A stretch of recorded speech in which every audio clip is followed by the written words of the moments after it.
Hello, everybody, and welcome to this quick live about this the news that happened today. We have quite a few things to report.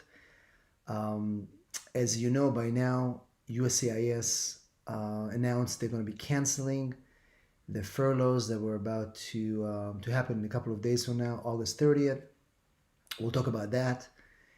And also today there was announced about interview waivers for non-immigrant visas at embassies abroad. So we'll talk about that as well. Just to give you that update, there's a lot of news to report. So just wanted to come on here quick and let you know. Before that, let's say hello to a few of you guys, our favorite subscribers. Hello, Giselle, how are you? Udaya and Honda, how are you? Michael and Catherine, welcome, welcome. I'm excited to see you all. So, like I said, it's quite late up here in San Diego, and I was gonna um, do this live earlier today, but I was busy today at the office, so I couldn't come on. But you're getting two benefit of two updates: the one on the furloughs that you probably know already, and also about interview waivers for certain visas at the U.S. Embassy. So let's talk about the furloughs for a second. So this is the announcement that came from USCIS today. They said that they're not going to be doing the furloughs. They decided to get back on the message. They're specifically saying that they've done some financial cuts and some measures to be able to avoid those furloughs. And they're going to be able to finish the fiscal year without furloughing anybody.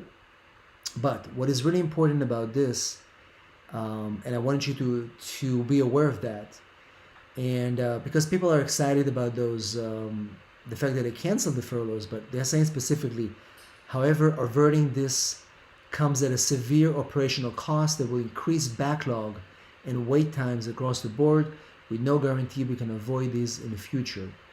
And so, based on my understanding and a few things that we learned today, and there was actually an internal email that was sent to USCIS employees, and I had a chance to take a look at some portions of that.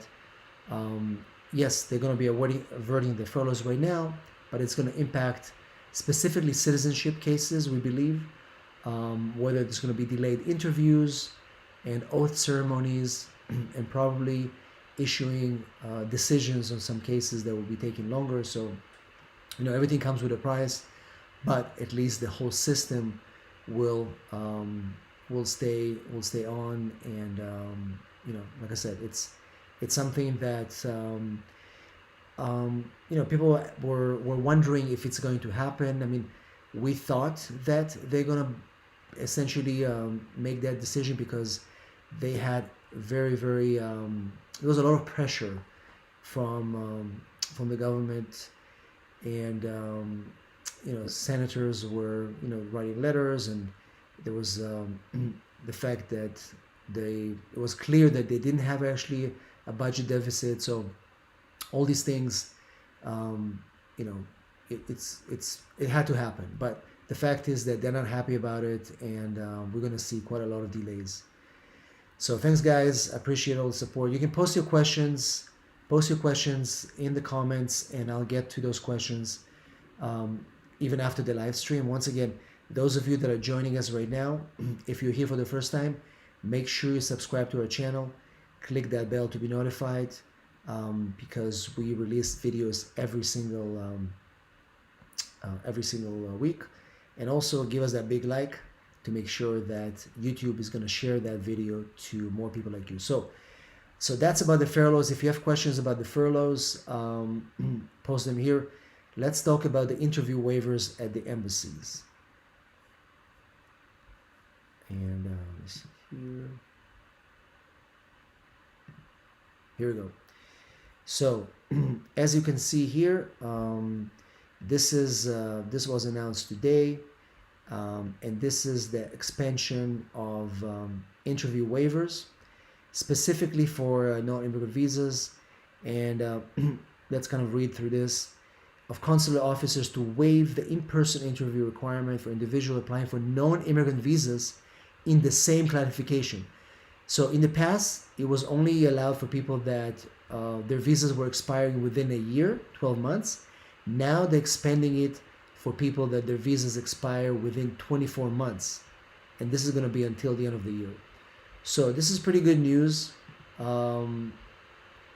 This is pretty good news, specifically for people that are, it's just hard to get a visa appointments right now, and they're trying to clear their operations, and therefore they are doing a lot of visa waivers right now, specifically for non-immigrant visas. Now, I had quite a few questions from people before that sent me messages on our Facebook group asking if this also applies to K1 visas that are also considered to be non-immigrant visas. We don't believe so. We don't believe that K1 visas are going to be getting their interviews waived. And while they are non-immigrant visas, they are attached to a much broader process that eventually leads to an immigrant visa. So we don't believe that it applies to K1 visas, but it will definitely apply for certain tourist visas, certain work visas. It's definitely going to help more people to avoid getting to an appointment at the interview at the embassy, and just getting those visas renewed by mail is going to speed up the process for a lot more applicants. So this is something that this was just announced today, and I thought I'll be sharing those news with the furloughs. Like I said, those of you that are joining us right now, we talked in the beginning of the stream about the fact that USCIS is no longer going to furlough it's more than a third of its staff. Instead, they're going to continue operations. But what's going to happen is that they did warn the public that we're going to be experiencing much more delays in case processing, specifically with naturalization cases, and we believe also with EAD card issuance. The other thing that I mentioned is the fact that the State Department at the same time announced today that they're going to be doing more visa interview waivers specifically for non-immigrant visas. In the past, they only did that for visas that expire within a year, but now they expanded it for 2 years validity, which means that more and more people are going to be able to get their interviews waived for non-immigrant visas.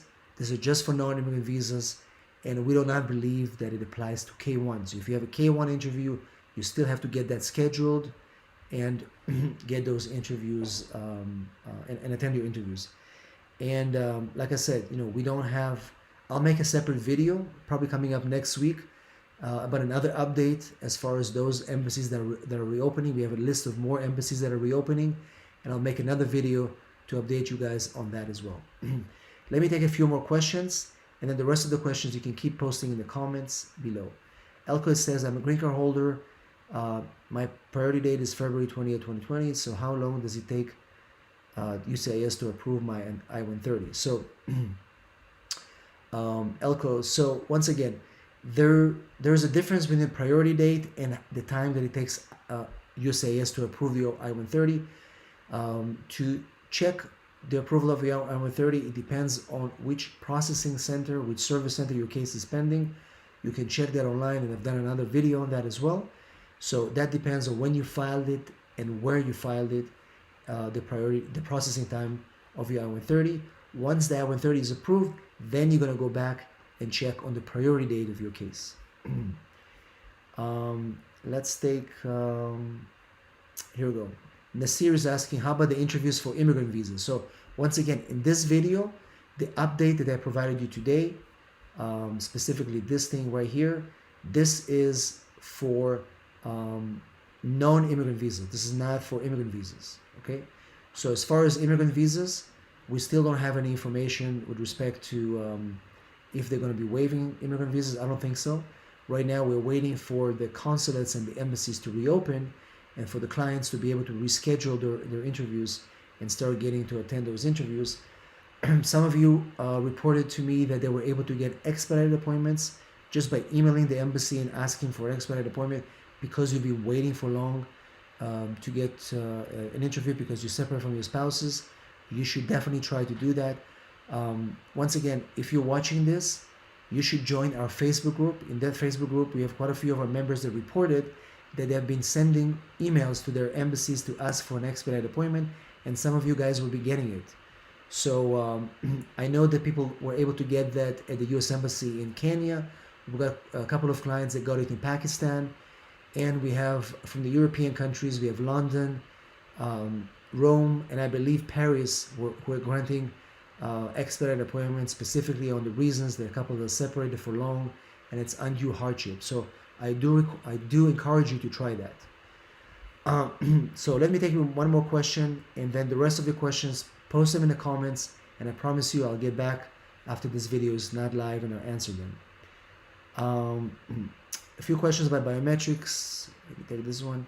Johnny says, my biometric appointment letter I filed since March. I haven't had my biometrics, but they send me an RFE. So like I said, just so you know, biometrics are also delayed. They're going to be starting to reschedule them.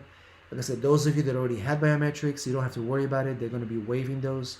But for the new biometrics, they will be scheduling them as soon as they're able to open those processing centers. So don't worry about it. It's not going to impact your case. They'll continue, like I said, like in this case, in your case, you received an RFE even though you didn't have your biometrics. They'll continue to do so. And again, like I mentioned in the beginning of the live stream, because there's going to be no furloughs, USCIS will continue to work as normal. Yes, there's going to be delays just like now, but eventually they're going to catch up, and that's good news that they're not going to be closing or furloughing people, because I was really worried that, in fact, what I thought is going to happen is that if they're going to furlough those people, most likely a lot of segments and wings of USCIS are going to be closed. And the concern is that people that were waiting for a year or year and a half to get their interviews, that was going to shoot up to 3 to 4 years. You know what I mean? So I think that they realize that it will be inhumane, unreasonable, unnecessary for them to do so, especially specifically if they have the money to stay open until the end of the year. So, once again, guys, there's so many questions here. Please continue to post your comments. Once again, if you're here for the first time, make sure you subscribe to our channel. There's going to be a lot of big immigration news coming up in the next several weeks as we are nearing the elections, and I'll be right here to announce those news, to analyze it, to answer your questions. And again, I encourage you to join our Facebook group. The link is in the description of this video, and I'll continue the discussion with you over there. So once again, thank you for joining. I truly enjoy providing these updates for you, even though it's super late here in San Diego. It's almost 10 p.m., but I'm still up, and I wanted to give you that information. And again, I thank you for subscribing, and thank you for being, sending me your questions, your comments, your ideas. I wouldn't be doing this if it wasn't for you. So I appreciate all of you, each and one of you. So thanks for watching, and I'll see you in our next video. Please keep posting your comments, and I thank you all. Thank you.